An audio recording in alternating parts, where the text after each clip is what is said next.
Good afternoon, everyone, and welcome to Stories That Inspire Us. My name is Janice Malillo, your host, and today, of course, is Saturday, February 25th. We are also simulcasting live through the Wisdom Audio app. I am so excited to introduce my guest today, and let me just say, as I have often said, there's always a story behind the story, and your voice, your story matters. And I want to welcome Paige Allison to the Stories podcast. I'm so excited to have you here today, Paige. Thanks so much, Janice, for having me. I appreciate it. Oh, you are so welcome. Paige, you are the Breakup with Food coach. Why the Breakup with Food coach? Should we all break up with our food? And what exactly does that mean? What exactly does that mean? That's a great question. So break up with food. I think when sometimes people see that, they think, oh my gosh, like I have to take my food away. She's going to take my food away if I work with her, all the things.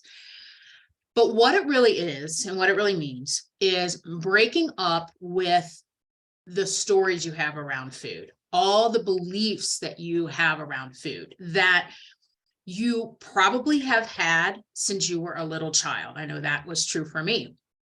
And it's all about understanding what those stories were and how they have affected your relationship with food, and ultimately how they have affected your relationship with yourself and your life.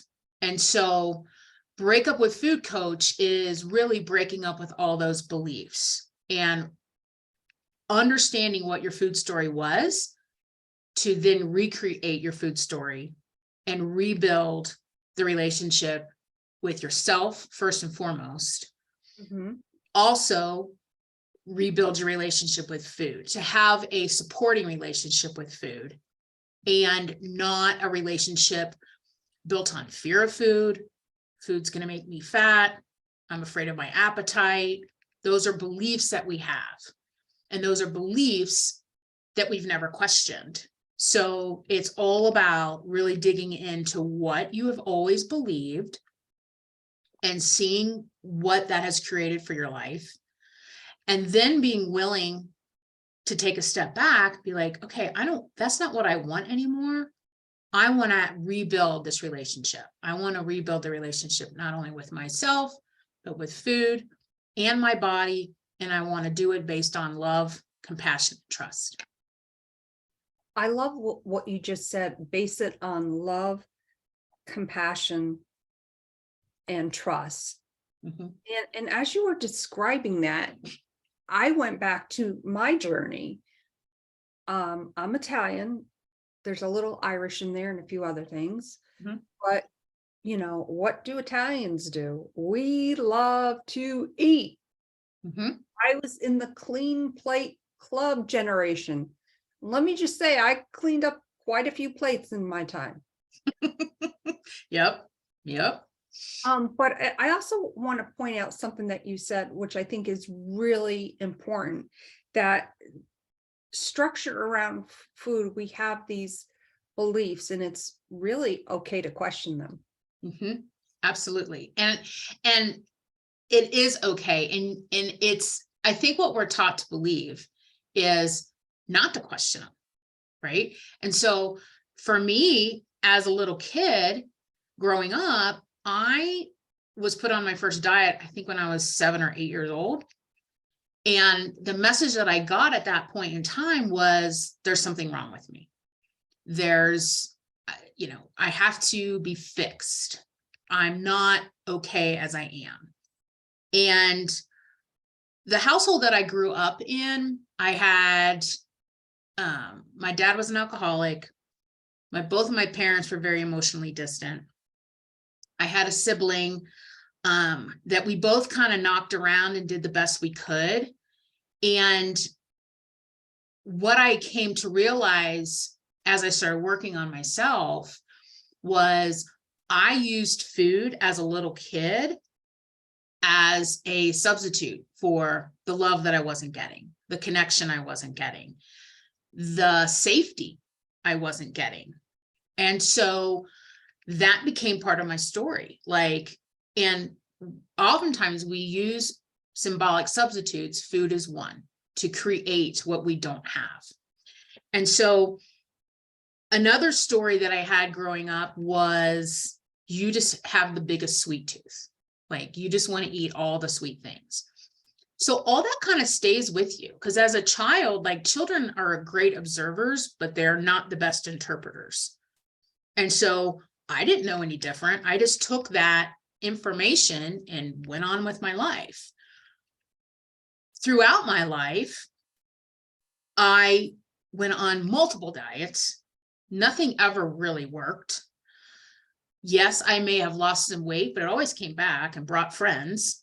So it was like, what am I missing? Like, what am I not getting? And in 2019, I found a program that basically flipped my whole belief system around what my food, like how I was using food. And so through that program, I actually learned to dig into the reasons why, like the reasons why I was using food, the reasons why I was reaching for sweets at the end of the day when I had a crappy day, like what was really happening. And through that program, I learned so much about myself. And the one thing that I decided to challenge with myself was that thought, that belief that I had the sweet tooth. And so I did an experiment with myself because I was somebody that needed a sweet every night at the end of the night. And so what I did is I started to tell myself, let's just do an experiment. And so what I did is I planned to have a sweet every night for the first week.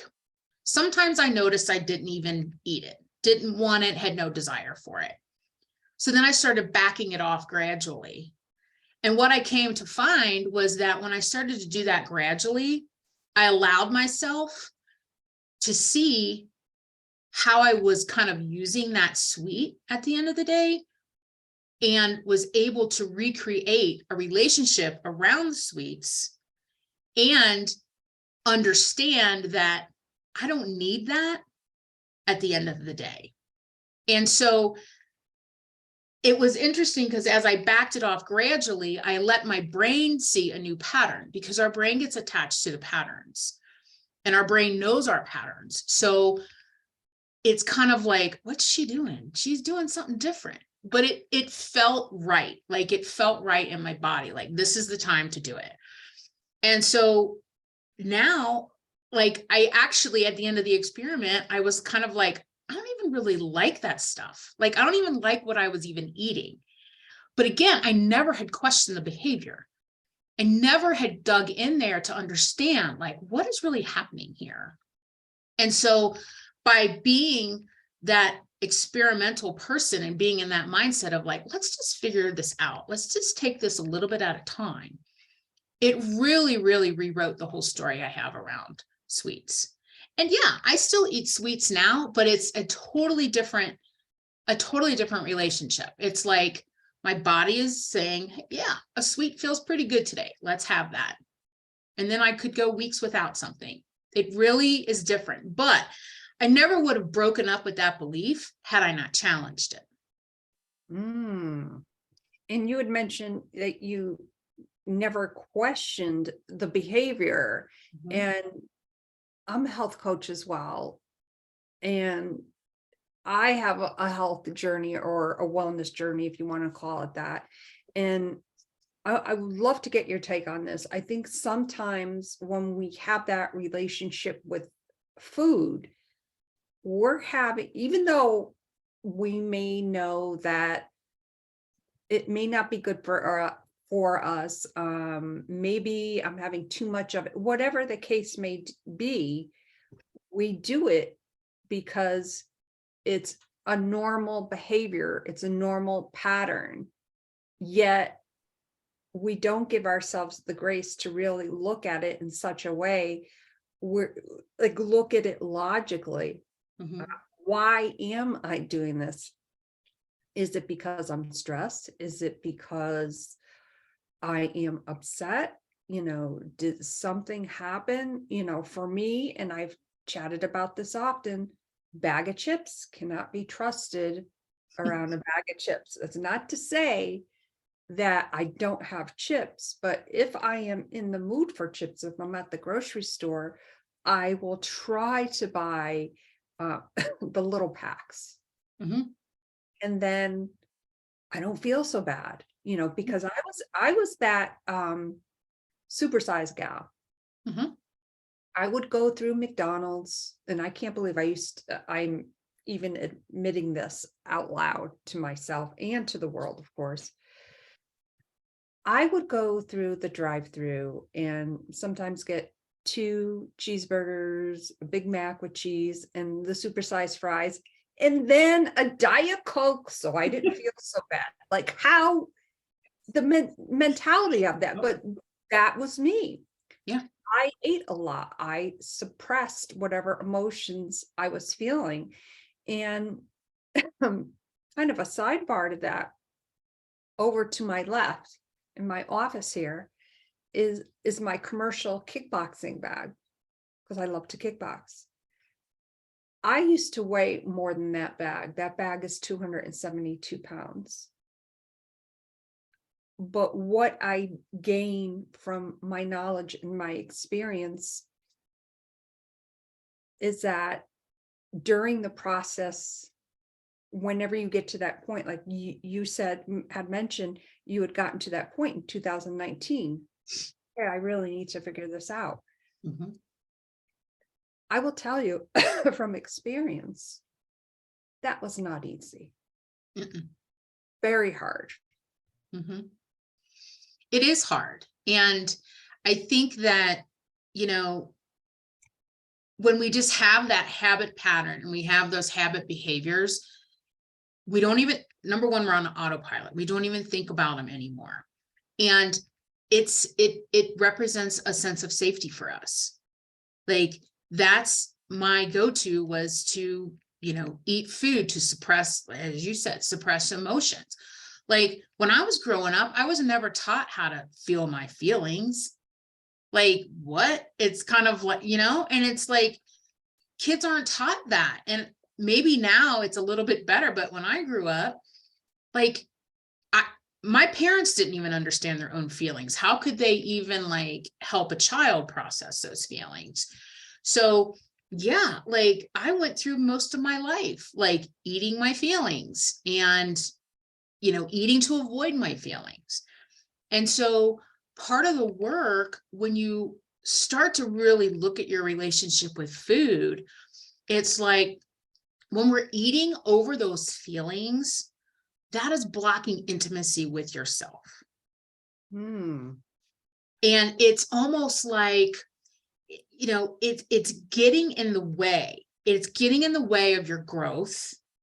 It's getting in the way of you, like, experiencing your life, because we go through life experiencing all different kinds of emotions. We can't be happy all the time. But we think we should be happy, right? Like, the messages that we get, like, oh, you should be happy. But another really interesting connection that is made in our DNA, even when we're in the womb, is food. When, like, especially, and then when we're born, like, when a baby is crying, it's given a bottle, or the mom breastfeeds, right? So that baby then is soothed. So what the message gets imprinted is, when we feel bad, we eat food and we feel better. So that stays with us. Okay, that's one strategy, but it's like, it's a strategy until it starts to get in the way of your life. And especially, like, that intimacy, that connection with yourself. I found with myself too, that I was so outside of my body. I was so disconnected from my body. I just had spent so many years and so much time in that state of judgment of myself, for carrying around extra weight, for, eating sweets, for overeating chips, whatever it was, that all I had to do was, and it sounds kind of light, but all I really had to do was take a step back and like really understand, like, why am I using this food? Why, what am I looking for in this food? And again, it goes back to how I was as a child. I was getting that love. I was getting that connection. I was getting that friendship. I was getting that intimacy from the food. And so it's coming back to yourself, like coming back into your body can also be a scary thing when you've been out of it for so long. So, learning that using food is not a bad thing. You're not a bad person if you have the behavior of overeating, or if you have the behavior of emotional eating. Those are behaviors. You are not the behavior. So it's like understanding, like, why am I doing it? And to your point, it is hard. It's not easy, especially when you've existed for, I'm 56, so 52 years, 53 years by the time I like decided to figure it out.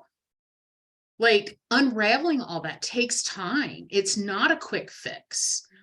But it's the best work you will ever do on yourself. I couldn't agree with you more. It is the best work that you can do for yourself, because in the process of doing that, even though it's hard, that hard has rewards that far outweigh the fear associated with the emotion. Because I think that we need to pause for reflection. Okay, bag of chips. I always mention a bag of chips. I associate chips with so many different things in my life. Yeah. And I remember when I first started my journey, I had been on tons of diets. And by the way, I hate the word diet. It makes me crazy. I know. Technically, we're all on a diet. But I knew that I had to look at myself truthfully and what the attachment was to food, and why was I doing what I am doing, and how can I change that? Well, quite honestly, I had no flipping clue. This was early in my 40s, and I'm now 60. I'll just say I'm 60 years old. Yeah. But I knew that I had to like go on a journey. I'm like, okay, I'm going to go on a journey. I'm not going to call this a diet. I'm going to call it a journey. Maybe if I rephrased it and had that connection with the journey versus, oh, it's okay, you can have this, you can eat that half a gallon of ice cream. Not that I ever did, but I think I did a few times. Just being honest. Yeah. For me, that worked, but it was still hard. And I look back at my journey, and I'm proud of myself, because now I have different tools in place. But the whole process, you have to be gentle and kind with yourself and go with the flow. Yeah. And looking back on our story is one thing that we have to kind of think about too, is when we look back, understand that you were doing the best you could at that point in time. You were living your life based on just habits and patterns that you had learned, you were taught. Like, the behavior is not your fault. And that was one thing that when I learned that really it really brought a huge sense of relief. Like, okay, I was taught this. So anything that you're taught, you can unteach yourself. You can relearn. You can rewire your brain. You can rewire your habits. And I guess at the end of the day too, it's like, you get to tell the story of your life the way you want it to be versus how it was. And that even connects to your relationship with food. Like looking how I existed for so long and then taking a decision or making a decision to change. Yeah, it was scary, but it was like, and to your point, like being hard, it was like, I was at the point where it was like, choose your hard. Do I want to be in, do I want to live the life I was living where I was miserable and kept beating myself up and telling myself I was a horrible person? Or do I want to pick the hard of falling into a space that I had no idea what the outcome was going to be? Like I was giving up the safety of an identity that I had and I had created for so long versus understanding why.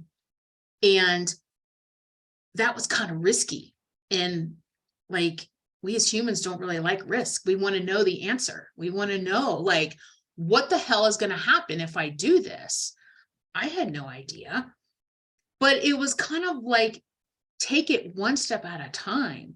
Like you don't have to overhaul everything at once. And I think, the diet industry is great at like hammering, like throw away, do a pantry purge, throw away all the food, like do all this. And the beauty of rewriting your story and rewriting your relationship with food is you can understand you can eat anything that you want. There is no good and bad food. There's no morality. You're not morally better or morally wrong if you eat an apple or if you eat a piece of cake. But we're taught that. We're taught that there are bad foods and there are good foods. In my case, what I have come to understand is, yeah, there are foods that work very well in my body. And there are foods that don't work very well in my body. And when I choose to eat those foods that don't work very well in my body, I know that I'm making a conscious choice. Because we walk around on autopilot. We eat on autopilot. We don't even think about it. So injecting awareness around your patterns and injecting consciousness into your everyday life totally opens up a whole new world, especially with your relationship with food. And, I'm so glad that you said that because, choose your heart, but we need to choose it wisely. Mm-hmm. Bad food, for me, and this may be a little difference of opinion, and I refer to chips, they are not a bad food. When you eat a whole bag of chips and you're getting sick from it, that should be your body telling you, hey, you really can't eat a whole bag of chips. That is my perception of bad food. But I think with bad food, let's say you have some kind of an ailment and maybe you love to eat chicken Parmesan. Mm-hmm. But every time you eat chicken Parmesan, you're getting sick. You're having a physical reaction. Why do you think in your coaching knowledge, the story behind there's a big story behind somebody who's doing that? Like if you're getting sick constantly why do you think some people do that? Why do they eat a food that they know makes them sick? Mm-hmm. I mean, it could be a variety of things. It could be, family of origin, like we always have eaten this, like, or they attach a memory to it. Like, I remember eating chicken Parmesan on Sunday dinner. Like we were all around the table, we were all laughing, we were all doing the thing, right? So you carry that memory with you. You carry that memory with you around the food. But as you age, your metabolism changes and your body changes. And it could be you were somebody when you were 20 or 30 years old or whatever, that it didn't affect you at all. And now if you're in your 40s or 50s and you eat that again, something's affecting you. So what you can do, because chicken parm is cheese, tomato sauce, breading sometimes, right? Right. And obviously chicken, and then spices. I think I got it all right. So what you can do is you can really start being a scientist of yourself. Like, okay, could I have a food allergy? Could I have an intolerance to dairy all of a sudden? Could I have, an allergic reaction to tomatoes all of a sudden? Like, what is it? And those are amazing opportunities to really figure out like what is it with this food. And so you can kind of do like a little experimentation, and it goes with any food. If any food is speaking loudly back to you, if your body is being like, hello, not good, do an experimental diet. Take that out of your eating plan for 2 weeks to 30 days and let yourself see how you feel on it. Or excuse me, let yourself feel how you're not when you're not eating that. Like, what's happening? Like, is your skin looking better? Is your brain fog gone? Are you more alert? Like, what is happening? Because that is very telling. Because again, like, we eat things, we don't question it. And we don't like, oh my gosh, why am I feeling like blah? But it's kind of like when you take a step back and you really pull that out, like let yourself see how your body feels without it, and then introduce it back. And by introducing it back, if those symptoms come up, then that's telling you that there's something in that, in that 5 or 6 ingredients that is not with you anymore. It's not making you feel the best. It's not supporting your body. And then you can still experiment with it. Is it the cheese? Is it the sauce? Whatever it is. But understanding that you can do that. And that's the other thing. I think people just don't understand, like, you can experiment with anything. Like, just don't, you want your food to nourish you. You don't want your food to just be something that you ingest, right? So if something is you've eaten forever that all of a sudden is not a nourishing, enjoyable experience, that's a signal. That's like, hello, time to get curious, like what's going on?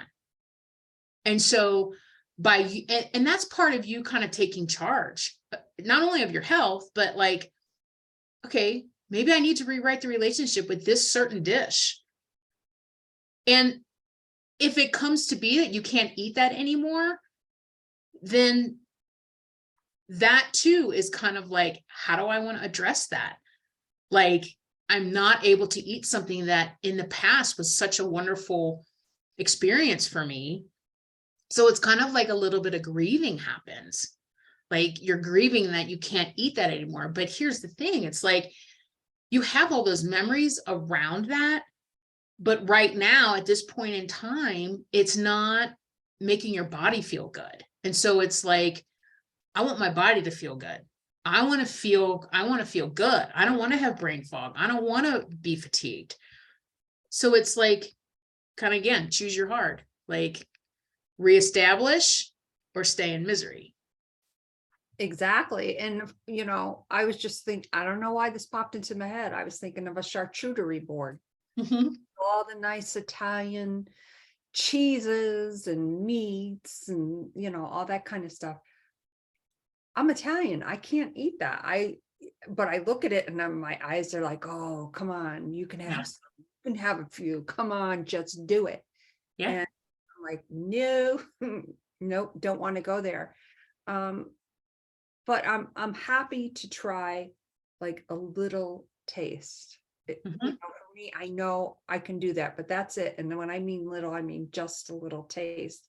Yeah. So I think with rewriting my story with that, I think of all the amazing get-togethers with, family and friends and all our cousins and around a charcuterie board. I mean, that's a great memory. Mm-hmm. But then I'm like, oh, no, you can't touch it. I can have just a little, but allow yourself to try it or come up with your own story associated with that. Not thinking, oh, if I eat this, I'm going to get sick. But how can I rewrite that? I love how you explained that. Yeah. And it's interesting too, like, when we have that, like with you with the charcuterie board, it's like, no, I can't have that anymore. When we kind of, and it's all kind of like nuancing your languaging too. Like, because when you tell yourself you can't have something, whatever it is, and any for the listeners, like, I can't have X, that just creates the desire for it. Mm-hmm. Right? You put that, whatever it is, almost like on a pedestal, like, oh my gosh, like I really want that, but I can't have it. Like, you create a story around it because you think that it's going to have some horrible repercussion. But when you kind of look at it and you kind of say, I've been able to eat this charcuterie board for X amount of time in my life. Right now, in this point in time, it just doesn't work for my body. Mm-hmm. Like, if you soften the language around it versus like, I can't have it, because it's like punitive, like kind of like backhanded to yourself. Like, you can't have that. Like, you're a bad girl if you eat that. But the reality is it doesn't feel good in your body anymore. And so it's kind of like we go to the I can't have versus kind of summoning the adult in the room and saying, it doesn't feel good in your body anymore. Like, what's more important to you in the moment? Like, feeding, being nourishing with your body, having, something in your body that feels good versus having an upset stomach or whatever. And again, we can choose to eat those foods that maybe don't feel so good in our body anymore, but it's like, we already know what the outcome's going to be. Like, I know I'm going to have a stomach ache. I know I might have a headache, but you know what? I'm okay with this decision. I'm going in and I'm going to do it. Versus kind of like sneaking around behind, like, I can't have this, but I'm going to eat it anyway. If that makes sense. And no, it makes perfect sense because those are the stories we tell ourselves centered around food. Mm-hmm. And, we do want our food or our intake to food to nourish us. And I always go back to, how we take care of our cars, right? If you put gasoline, diesel in your car, and like, that's not good. Right. Only for diesel vehicles that accept that kind. Think about what would happen to your car if you did that. Mm-hmm. Sometimes we take better care of our cars than we do ourselves. So how can we rewrite our own stories? We can partake in our stories. Absolutely. Absolutely. And I love that you said that, because it is true. Like, if we look at our life and how well we take care of our pets, I have a very pampered dog, how well we take care of our pets, how well we clean our house, how well we take care of our car. And then we kind of like look at ourselves and be like, well, wait a minute, like, I have a horrible relationship with food. I'm totally disconnected from my body. Like, your body, like, your relationship with yourself is the most important relationship you'll ever have. You're with yourself 24/7, 365. There's no getting away from you, right? And the body that you're in, the body that you incarnated in, is the body that you have. And we so often are like, but it's not the body I want. And, we go into all those stories, but that body that you have was given to you for a reason. And so we have to take care of it, and we have to take care of ourselves. So all the time that we spend on the clean cars and the house and the pets, like, give it back to yourself. And that's part of, like, rewriting your whole story. Like, how have I not been supportive of myself? How have I not been, giving myself the best quality water, the best quality food that I can afford, the best quality sleep, the best quality, self-talk. I mean, that's a whole other story, right? Like, the self-talk, because it's kind of like, when I talk to I'm just going to use my dog as an example. When I talk to my dog, we have like these weird voices come out of us. We're like, where did this come from? But it's like, we're very gentle with our pets. We're very like loving with our pets. But then it's kind of like, we talk to ourselves like horribly, and we don't give ourselves that own same love and compassion and kindness. And so it's like, how can you learn to, you know, not only with the food, but rewrite your story with how you speak to yourself. It's all, you know, re-language how you talk to yourself, because that self-talk will take you a long way. Mhm. And it can lift you up or it can tear you down. And again, it's a choice. But again, it becomes, we live in that story so long of beating ourselves up that it feels normal. It feels natural. Because it's a normal behavior, and Yeah. who doesn't like normal? Right. But we know it may not be good for us. And I think we touched a little bit about upon that, Mhm. but we do that because it is normal. It is a behavior, a pattern that we have established. I Yeah. just want to segue one moment over to the Wisdom Audio app and welcome all of our amazing listeners who are currently on. I'm so excited that you are all here today, and I see a couple of familiar names. So thank you so much for being here. You know, the nourish aspect of excuse me, of supplying our bodies with good food. Mhm. And as you had mentioned, you know, the bad food aspect, which a little bit of a difference of opinion, which is okay. Yeah. And but I am wondering, for instance, when you meet with a client, do they have like a bad food list? Because I know some clients that I worked with when I was at the wellness center, Mhm. they always had a bad food list. Like, oh, I can't. And as we were discussing, can't go near any of these things. Of course, mine is a bag of chips. Like, Mhm. and again, it's the emotional attachment to that. But I'm wondering, if somebody has come to you with their bad food list, how would you coach them through that to look at it differently, to rewrite their story? So an exercise that I actually give to clients is to write out their bad food list. I love that. And whatever they think is bad, basically write out, I want you to write every single food that you enjoy, attach no label to it. But what's interesting is, like, when they share it with me, I can really tell it's like they've segued, they've made columns, right? So it's like, I can only eat from these good foods. And when I say good food, it's a food that you really feels good in your body, that gives you the nutrition that you need, that gives you the stamina, that gives you energy, versus like the opposite. And how I ask them to work with their quote bad foods is, you know, this week as you're, you know, making your food plan, I want you to add your bad foods into your menu for the week. It could be 1, it could be 5. As they start to do that, it freaks them out.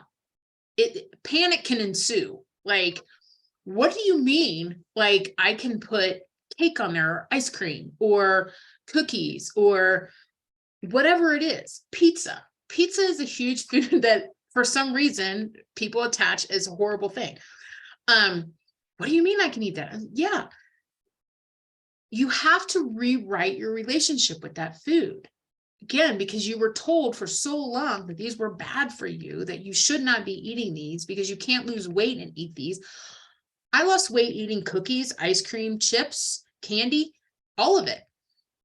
And when you actually, though, slow yourself down and eat with awareness and eat slowly, be present with your meal, allow your whole body to experience the meal, something happens. Mhm. You create an eating experience with whatever food it is. And what ends up happening is your body will start to give you signals like, okay, I've had enough of this. I'm ready. I'm ready to move on. I've had enough of this. And eventually get you to your natural weight. But it does not happen overnight. And a big question that I ask my clients is, are you a fast eater, a slow eater, or a moderate eater? Most people are fast eaters. And fast eating is a stress to the body. And so when we eat fast, we actually put ourselves in the sympathetic nervous system, the stress response. And when you're eating, your brain and your stomach need to communicate. So you've probably heard it takes about 20 minutes, right? For your body to really understand what's happening. But when you eat fast, for me, I want to understand why they're eating fast. What's their story behind eating fast? Most people were taught, or they come from a big family. It's like, I have to get what I can get. But a lot of things with eating fast, there's a belief attached to it that food is my enemy. I should not be eating food, so I need to eat fast to get rid of the evidence. So when you eat, fast, what also happens is your brain and your stomach communication is blocked because it's constantly scanning the meal. And, am I getting the nutrients I need? Am I getting enough fat? Am I getting enough protein? Am I getting enough, carbs or whatever? And so your brain and your body are looking for this. But if you eat too fast, your brain it can't figure it out. It's kind of like, what's happening? It's like in a fog. It doesn't understand.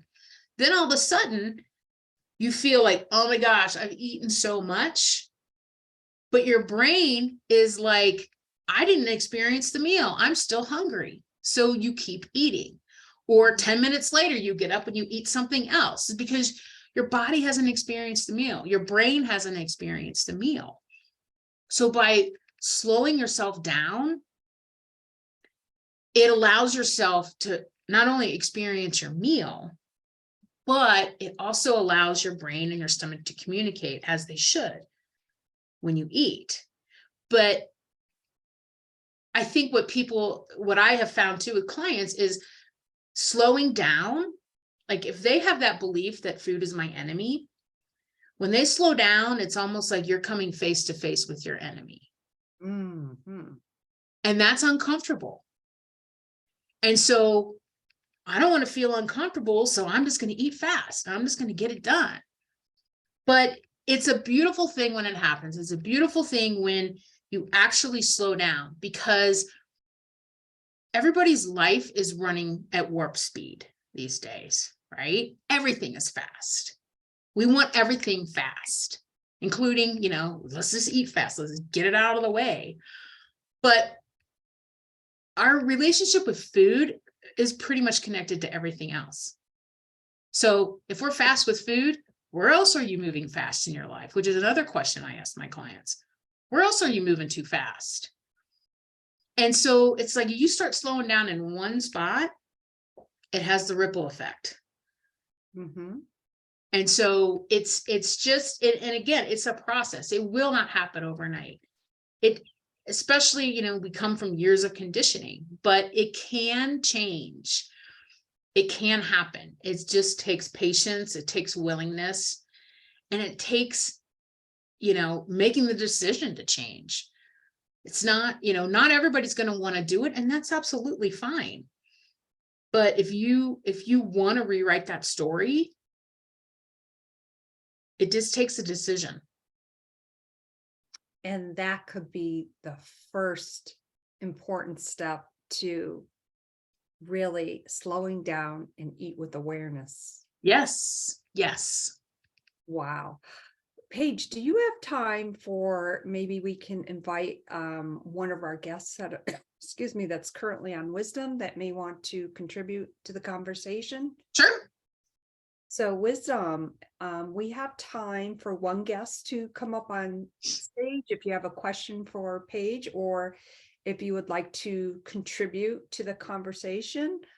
We would love for you to, of course, to hop on. Paige, how can our viewers and listeners get in contact with you? So I'm on Instagram at Paige Allison Coaching, and it's PAIGEALLISON Coaching. My website is paigeallisoncoaching.com.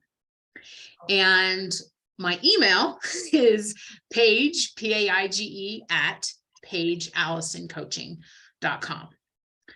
And I offer a free, it's a straight coaching call. So bring me whatever is on your mind. And if you've never experienced coaching before, it's a great way to experience what a coaching session is like.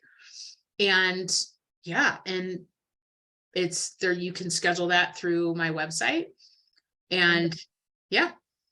Wonderful. Thank you so much for sharing that. And of course, I will make sure all of your information, excuse me, is in the show notes. This has been such an amazing conversation today. And I know there's so much more to the story that we need to discover and chat about further. So I'm hoping that you would love to come back and share more. Absolutely. You let me know whenever. I'm up for it. That sounds wonderful. I want to take this opportunity to thank you so much for taking the time out of your busy day to share your story in such a way that honors your journey, because I just think you are amazing, and your story, there's so much more to share. And I see you writing a book. Just want to throw that out there. You're not, it's funny that you said that, because somebody else said that to me too, like 2 weeks ago. So maybe that's a sign. I think that's a sign. And on that note, I want to thank all of our amazing listeners again on the Wisdom Audio app. I want to thank our viewers and listeners who will be listening to this. Remember, if you want to try, or you want to break up with your relationship with food in such a way that honors your journey, I highly encourage you to reach out to the Breakup Food Coach, Paige Allison. Paige, once again, thank you so much. And remember, if you have a story to share, it's that important. There's someone out there who needs to hear your story. Please feel free to go to the to my website and register as a guest. I would love to help you share your story. Today, I was inspired, continue to be inspired by my amazing guest, Paige Allison. These are the stories that inspire us. Thank you so much, Paige. Thank you, everyone. And we shall see you again real soon. Bye. Thanks, for now. Janice. You're welcome.